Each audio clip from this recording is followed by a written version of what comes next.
कि so that I can express my self. ये जो वेद की रक्षा है, देश की रक्षा हम क्यों कहते हैं? आज के दिन आप देखिए मणिपुर में क्या हो रहा है, आज के दिन में आप जम्मू कश्मीर देखिए, आज के दिन में केरल का एक बॉर्डर देखिए, आज के दिन में गोवा का बॉर्डर देखिए। हो क्या रहा है? आपको वेद की ध्वनि कम सुनने में आती है। वेद का जो ध्वनि है कम सुनने में आता। చాలా తక్కువ వినబడుతుందండి అక్కడ వేదము।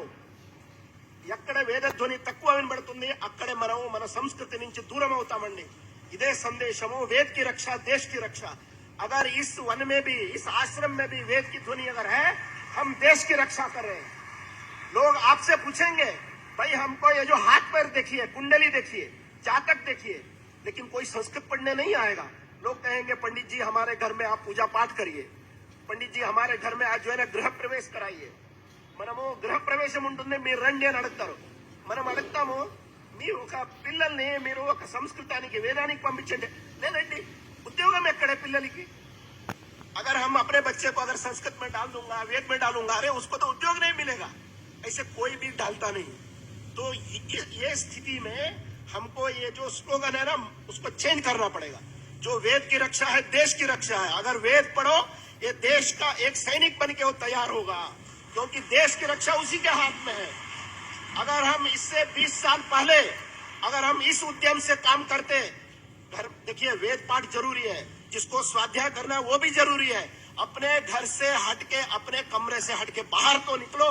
गांधी रोड में भी तो हमारा ये जो है, जो वेद संदेश यात्रा निकालो, कम से कम 6 महीने में एक बार निकालो, साल में 2 बार तो निकालो। 10 लोगों को तो पता तो होना चाहिए। उसी तरह से केरल के सीमांत प्रांत में भी हम लोगों को निकालना पड़ेगा। अगर सही समय निकले तो हमको मणिपुर में भी इस तरह से निकालना पड़ेगा। दिल्ली के गलियारों में भी हमको हजारों लोगों में, ये 200 लोग 500 लोग से कुछ नहीं होगा। 200 GM कादंडी महोदय महर्षि सांदीपनि राष्ट्रीय वेद संस्कृत शिक्षा बोर्ड के वो भी सदस्य है। जो हमने एक भारत सरकार ने एक बोर्ड बनाया, महर्षि सांदीपनि राष्ट्रीय वेद विद्या वेद संस्कृत शिक्षा बोर्ड है। यह हिस्टोरिक है, आप समझ लीजिए। भारत सरकार का, मोदी जी के सरकार का हिस्टोरिकल काम है। जो पीछे 75 साल में हमारे कई लोग होंगे यहाँ भी वेद पढ़ने, ऐसे वेद पाठी है जिनके पास में 10वीं 12वीं का कोई प्रमाण पत्र नहीं होगा। आप सोचिए, बड़े बड़े घनपाठी हो सकते, लेकिन उनके पास में प्रमाण पत्र नहीं था। घर में रह के वो लोग पढ़ते थे। भारत सरकार ने यह एक योजना बनाया। Government of India has done A small scheme. All those Ved parties who have studied this Veda under a guru, even in their hermitage, they can take this examination, Ved Bhushan and Veda Vibhushan, 10th and 12th. This is equal to CBSE's 10th and 12th or state boards 10th and 12th. So they have done this. जिसका भी आप लोग इस सूचना दीजिए, जिस किसी भी विद्यार्थी का, वेद विद्यार्थी जिसने किसी गुरु जी के घर में रहते हुए वेद का पाठ पढ़ा है, जिनको आमूल कंठस्थ है, जिसको 14 साल हो गया, 14 साल जिसका कंप्लीशन हो गया, सीधा वो 10वीं में बैठ सकता है। ये प्रमाण पत्र पाने के लिए वो हकदार हो सकता है। सब्जेक्ट तो उसका अध्ययन ठीक हो, थोड़ा बहुत आधुनिक में थोड़ा बहुत विद्या पढ़ा है। ये जो हमारे बीच में कुलपति जी है, जो अगर मूल की रक्षा हमको करना है, इसलिए महर्षि सांदीपनि वेद विद्या प्रतिष्ठान के हमारे पूर्वजों ने किया, मैंने कुछ नहीं किया है। हमारे पूर्वजों ने, जिन्होंने इस वेद विद्या प्रतिष्ठान का नींव रखी है, उन्होंने सोचा था कि प्रतिवर्ष में इस तरह के 6 वैदिक सम्मेलन होंगे भारत में। और हमारा जो भारत का पूर्वोत्तर प्रांत है, वहां के हमारे जो भाई बहन है, उनमें भी वेद के प्रति जागृति हो, इसलिए एक और सम्मेलन होगा पूर्वोत्तर क्षेत्र में। उसी तरह से 6 वेद के संगोष्ठियां होंगी, नेशनल सेमिनार्स होंगे 6। उसी तरह से नॉर्थ ईस्ट में भी एक होगा। इसी तरह से वेद जागरण कार्यक्रम होंगे।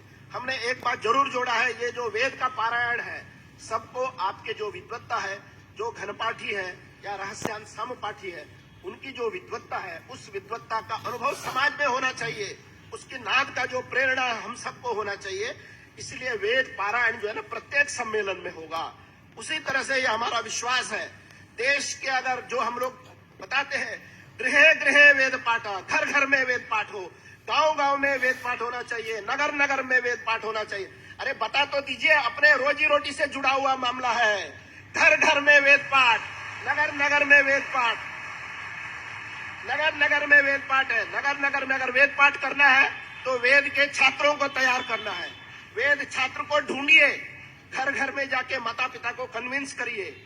जो हम लोग बताते हैं, अगर वेद पाठ ही नहीं होगा, शिष्य कहाँ से आएगा?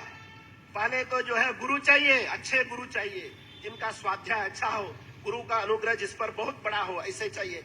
आज के दिन में हमने गुरु अनुग्रह प्राप्त किया है, जिस पीठ का, जो कांची कामकोटि पीठ का ही कारण